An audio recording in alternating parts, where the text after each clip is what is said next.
Hello. Hello guys, balik ulit tayo. Kanina tapos tayo dito sa spot report. Yan yung mga process guys. Ito yung mga format kung paano gumawa ng spot report. Memorandum, spot report, reference, standard of the PNP Standard Operating Procedure, letter entry number 00127 dated September 2, 2019. Yan yung mga process nila guys kung ano yun. Diba dito sa pinag-usapan natin, the brief fact of the case, other fact, requested recommended action, and number 4, responding SOCO, and number 5, progress report will follow. And guys, investigation case, Police Chief Master Sag Alden Pascual with mobile number 0956 yan, para matawagan ni complainant o ni complainant kung ano yung pwede niyang itanong para sa progress report. And guys, it starts the incident report. An incident report is written account of an event occurrence. The purpose of this report is to document the exact detail of the occurrence as basis for the further action of concerned public safety officer.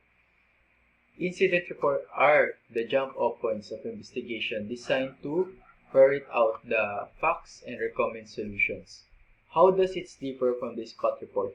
As mentioned earlier, spot report, which are general report as own incident, are submitted within 24 hours of the occurrence being reported. Guys, sa ang spot report daw ay kailangan immediate in action. Within 24 hours, dapat magawa kagad. Hence, an incident report is one that's submitted beyond the time frame. Yan, beyond the time frame guys. Kumbaga, mahaba yung time frame niya para gawan ng isang report. Applicable for spot report. However, just like spot report, it becomes the basis for further inquiry or investigation by UNT authorities. And guys, further inquiry din naman itong incident report na to. Initial investigation report. An initial investigation report is an offshoot of spot or an incident report that requires resolution, be it in the form of formal complaint for a crime committed or recommendation for further action.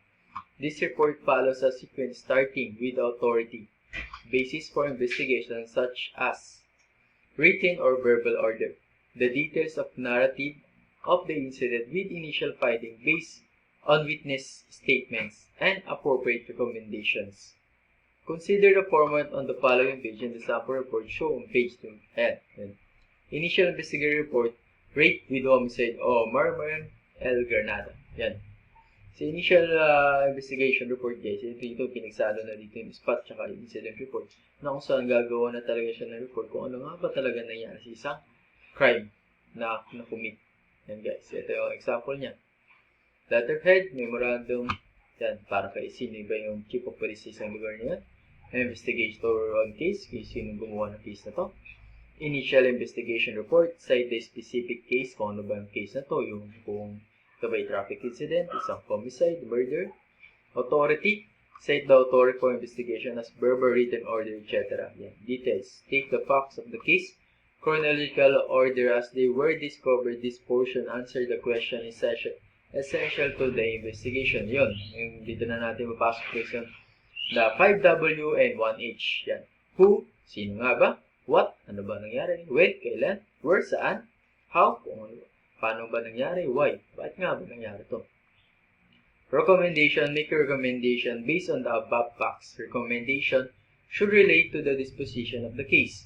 You may recommend prosecution closing the case, further investigation of or offer other suggestion regarding remedial action which may be taken. Yan guys, ipirmahan kung sino ba yung gumawa ng case na to.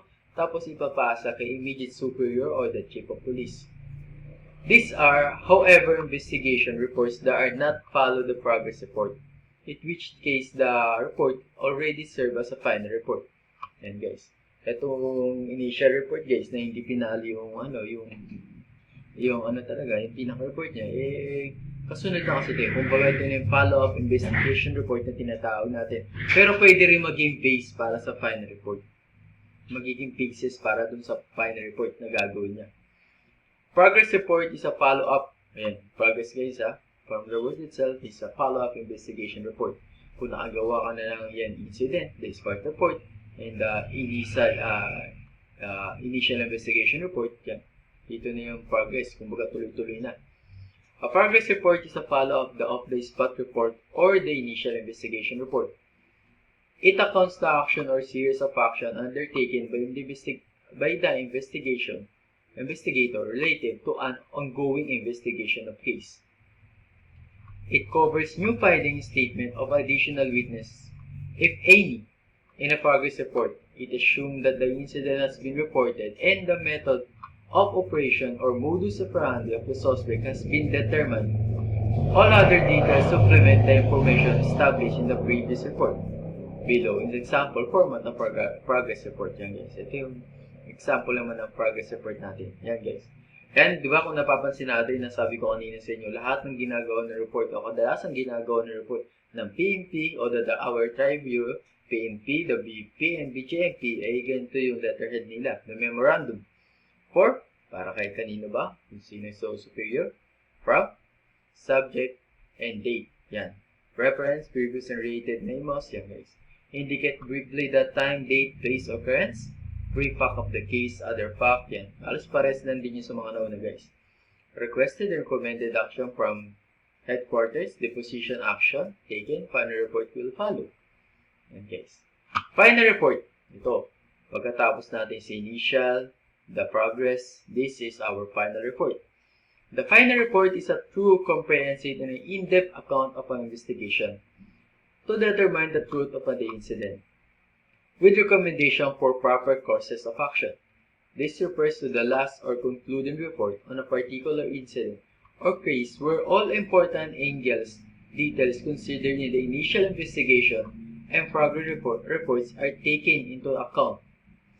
Details that can be covered in this type of report may include the apprehension of the suspect and the final disposition of the case, filing or information occurred by the prosecutor, substantiating documents such as affidavit of witness, photograph, sketches, and other pertinent documents are attached in the report. Below in example format of this type of report. Yan guys. Dito sa final report guys, kumbaga pinagsama-sama na yung mga dokumento na magsasabi para dun sa probable cause na tinatawag natin guys, na magpapatunay na siya talaga yung gumawa ng krimen o may kasalanan sa isang kaso. Diba? Kasi pag nag-file ka sa prosecutor guys, dapat pag pinasa mo yun sa prosecutor office o pinasa ng isang investigation officer o public safety officer dun sa mas nakakatas na dito sa prosecution natin, sa prosecution, hahanapin niya probable cause. Ito ba'y may matibay na basihan o batayan o report na ginawa mo para gawan nila ng warrant of arrest or search warrants in future events guys, kapag kukunin ng isang tao para sa kaaraw na sa pina na tinatawag natin, iimbitahin siya sa Korte Suprema para iharap o sagutin yung mga tanong o mga report laban sa kanya. Yan, ito yung format natin guys. Memorandum for, from, subject, date. Yan. Almost the same sa taas din, di ba? Yan. Yan guys, yung mga ano natin, format. Yan, ito yung mga iba't ibang ano naman natin. Vehicular Traffic Accident Investigation Report.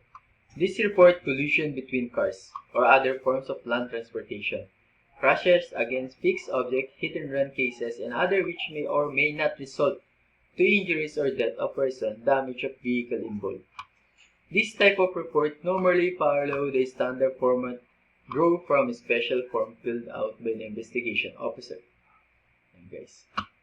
Since tinatawag nating Vehicular Traffic Accident Investigation Report, medyo malala rin to guys. Kasi pagdating sa traffic incident kasi, yung mga talagang karamihan nag-iimbestiga dyan, yung traffic investigation officer natin dun sa PNP. Meron din silang tinatawag na special unit yan na kung saan yung PNP mismo nag-iimbestiga.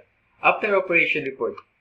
After Operation Report is an informative report or common operational activities involving police stations such as service of warrant of arrest or apprehension of suspect and or fugitive from the law, as well as a special mission or combat operation involving the lawless element and subversive terrorists or rebels. Yeah.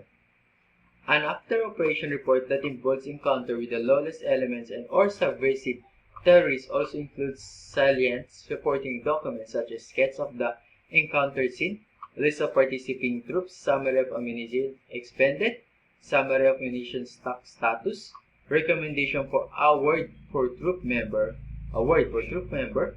for exhibiting superior combat skill in unflinching bravery in the face of danger. In the proposed citation, this type of report may be classified as confidential or secret depending on the nature of the incident and sensitivity of the case. Yan guys.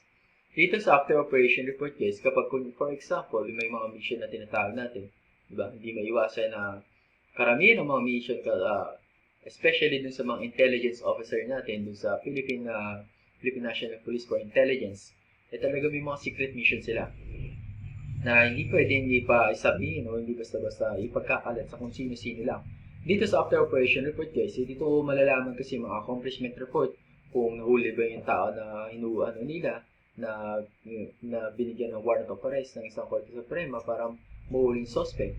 Kung nahuli ba nila, talagang ipapasa din nila yan sa Korte Suprema para magawan pa ng ulit ng follow-up report, diba? Show the following page in sample format of after operation report. Memorandum for from subject after operation report, date, authority, sino ba yan?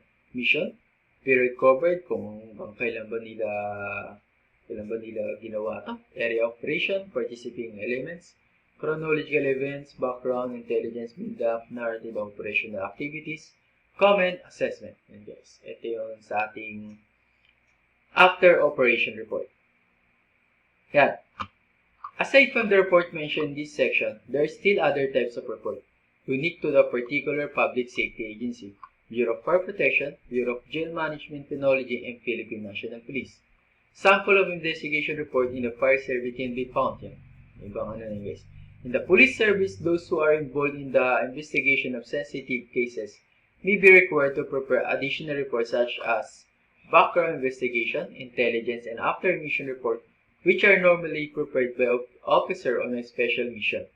While such reports are not covered in this book, the principle governing the form, grammar and convention, and content elements of effective writing in the preparation of this type of report are essentially the same. Yan guys. Dito sa tinatawag natin guys, meron kasi mga investigation o meron mga report na hindi na talaga sakop ng mga iilang tao lang. Kumbaga meron ng mga special mission o special guidelines kung sino ba talaga ang pwedeng gumawa ng report na ito. Diba? Yan. If people cannot write well, they cannot think well. And if they cannot think well, others will do their thinking for them. Yan guys. Kung hindi tayo makapag-isip ng maayos, hindi tayo makapagsulat ng maayos. Tama po ba? Kung di rin, they cannot think well. Kung di rin sila makapag-ayos talaga ng sarili nila, wala silang maayos para sa sarili nila. Diba? Yan guys. Ito yung mga natin kanina. The spot, initial investigation, progress, final, incident, vehicular traffic accident, after operational report. Guys. Yan yung sunod-sunod 1, 2, 3, 4, 5, 6, 7. We have 7. Yan. Do you submit your report to an intended reader immediately after writing it? Before submitting your report, you need to read and evaluate whether it is acceptable in both content and form. Content refers to the substance of your report, while form refers to the structure or the way the report is presented. True evaluation means you take second or third look, meticulously go over the entire writing until you can confidently exclaim, my reader will understand and appreciate this report. Yes. Bago may submit nga daw naman yung report, diba? Kailangan mo munang basahin at paulit-ulit basahin 2 o 3 beses para hindi ka naman mapahiya sa mga magbabasa nito. Content-wise, you as a writer should check whether your report contains the essential qualities of principle good writing. Remember the acronym, the CCCO, which is stand for accuracy, clarity, conciseness, completeness, and objectivity. Evaluating the content is also known as editing. When you edit, you are free to add, remove, replace, rearrange words, phrases, or sentences. Yan guys. Kailangan dapat maganda rin yung pagkakagawa mo sa report. Kasi kung maganda yung pagkakagawa mo sa report, yan, follow mo tong ACCCO, maganda rin kakalabasan ng report na ginawa mo para sa superior.